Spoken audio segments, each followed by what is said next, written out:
योगी सरकार में अधिकारी खूब खा रहे मलाई। अधिकारी जमकर कर रहे हैं 2 नंबर की कमाई। देखिए कैसे अधिकारियों ने जीरो टॉलरेंस की धज्जियां उड़ाई।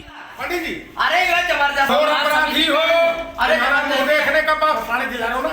आप रिकॉर्ड कैमरा करे जितने सुनिए मीडिया सामने हैं, मीडिया जितने हैं सुनिए करिए, सुनिए सर पूरी मीडिया है, मेरा पैसा दे दे, मैं जाने दूंगा सर, मैं एक एप्लीकेशन दे दूंगा सर।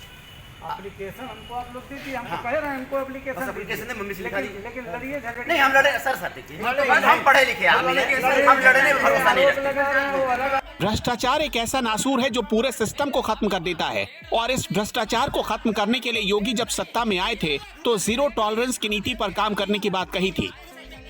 देश में मोदी और प्रदेश में योगी ने साफ साफ कहा था कि ना तो खाऊंगा और ना ही खाने दूंगा, लेकिन लगता है कि यूपी में कुछ अधिकारियों को नियमों की कोई फिक्र ही नहीं, बस अपनी जेब गर्म रहनी चाहिए। जेब में हर रोज 2 नंबर की नोटों की गड्डियां आ जानी चाहिए। ऐसे ही योगी सरकार की जीरो टॉलरेंस की नीति को चढ़ाती एक खबर चित्रकूट से सामने आई है, जहां पर देखिए अधिकारी किस तरह से पैसे लेकर काम कर रहे हैं। 1.5 नहीं, ये 3-4 लाख रुपए लिए। देख लीजिए, अब देखिए अभी सब लड़कों से पैसा लिए। कि इनकी देख लीजिए पहले 15 मैंने इधरों से लिया और फिर 15,000 ये डी के जो हमको सरकार से दिए हैं उसकी बात कर रहे हैं तो अच्छा, आप दिए, आप दिए मिला। प्रबंधक को दिए थे, आपको आज पता दिया, कहाँ दिया कहाँ दिया? है? आप तो होटल में बोलने का जो है मैं झूठ बोल रहा हूं। आए कुछ करके आप पूरा मामला भी समझ लीजिए। दरअसल चित्रकूट के जिला संस्कृत विद्यालयों में शिक्षकों की भर्ती की प्रक्रिया चल रही थी, जिसके लिए कुल 10 विद्यालयों के लिए 24 पदों की भर्ती होनी थी। इन पदों की भर्ती में भ्रष्टाचार के आरोप लगाए जा रहे हैं। कहा जा रहा है कि इन पदों पर पैसे लेकर अपने चहेतों को भर्ती किया जा रहा है। अब हम आपको इस भर्ती में आए शिक्षक लवकुश दास की बात भी सुना देते हैं। लवकुश दास साफ साफ बता रहे हैं कि किस तरह से पैसे लेकर लोगों को भर्ती करने का गोरख धंधा चलाया गया। जिस दिन 22 तारीख को हमारा इंटरव्यू था, इंटरव्यू के दिन के पश्चात जो हम लोगों की लिस्ट थी वो लिस्ट लिफाफे में सील की गई और उस लिफाफे को खोलने के बाद में फिर फाइनल लिस्ट बननी थी, तो लिफाफे को हमारे सामने नहीं खोला गया। हम लोगों को 23 तारीख को 12 बजे बुलाया गया और 3:30 बजे फिर एक प्रबंधक को बुला करके उनके सामने एक लिस्ट रखी गई। उसमें मेरी भी लिस्ट सामने भी एक लिस्ट रखी गई। अब मुझे पता नहीं कि जो लिफाफे के अंदर जो लिस्ट है उसमें क्या है, ये जो सामने जो लिस्ट बनी रखी हुई है इसमें क्या है। एक प्रबंधक को अलग अलग बुलाया गया जिससे कि सब प्रबंधक मिलकर के कोई बात ना कर सके। उस लिस्ट को जब मैंने देखा, जब उसका रिजल्ट मुझे समझ में आया, जिस अभ्यर्थी को उन्होंने कहा था कि इसका इंटरव्यू सर्वश्रेष्ठ हुआ है उसका कहीं नाम ही नहीं है, और जिसको उन्होंने कहा कि तुम यहाँ कैसे आओगे, कैसे क्या करोगे, उससे विषय के बारे में ना पूछ करके उल जलूल की बातें पूछी गई कि तो एक तरीके से औपचारिकता की गई। उसका चयन सूची में नाम है। तो वहीं इस भ्रष्टाचार के मामले के सामने आने के बाद जिला विद्यालय निरीक्षक कार्यालय में हुए हंगामे के बाद जिला विद्यालय निरीक्षक बलिराम राज ने जांच की। तो वहीं इस भ्रष्टाचार के मामले के सामने आने के बाद अधिकारियों के कान खड़े हो गए। हंगामा हुआ, जिसके बाद जिला विद्यालय निरीक्षक बलिराम राज ने जांच का भरोसा दिया। अभी सूची भी क्लियर नहीं हुई, लोगों को कैसे पता चले किसका हुआ किसका नहीं हुआ है।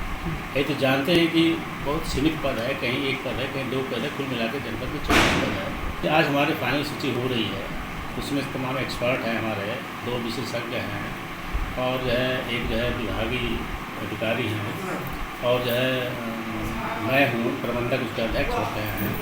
तो ऐसे में सूची कैसे डिक्लेयर होगी, तो किसको पता किसको नहीं पता है। पैसे का काम मुझे लेना देना ये निराधार है, क्योंकि आज तक मेरे पास ये बात नहीं आई। नहीं तो खुद ही हम जो है उसमें आपस ये विचार करते कि ये कैसे सूचना आ रही है कि पैसे ले काम हो रहा है।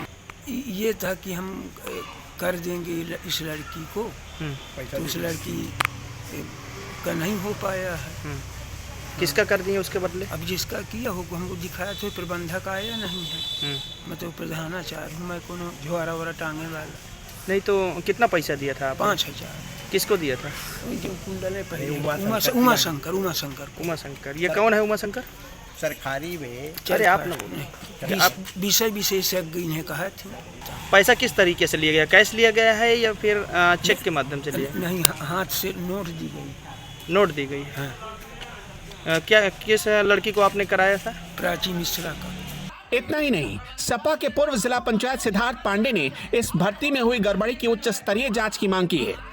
आपको ये भी बता दें कि जिले में संस्कृत विद्यालयों में शिक्षकों की भर्ती के मामले में कुछ विद्यालयों के प्रबंधकों ने मुख्यमंत्री और जिलाधिकारी को पत्र लिखकर उच्च स्तरीय जांच की मांग की है। साथ ही इस भर्ती प्रक्रिया को दोबारा नए सिरे से कराने की बात कही गई है। पूरे बुंदेलखंड में किसी भी जगह जिस तरह चित्रकूट जनपद में भर्ती प्रक्रिया पे खुलेआम लूट घसोट पैसा मांगा गया है, कहीं भी नहीं सुना गया।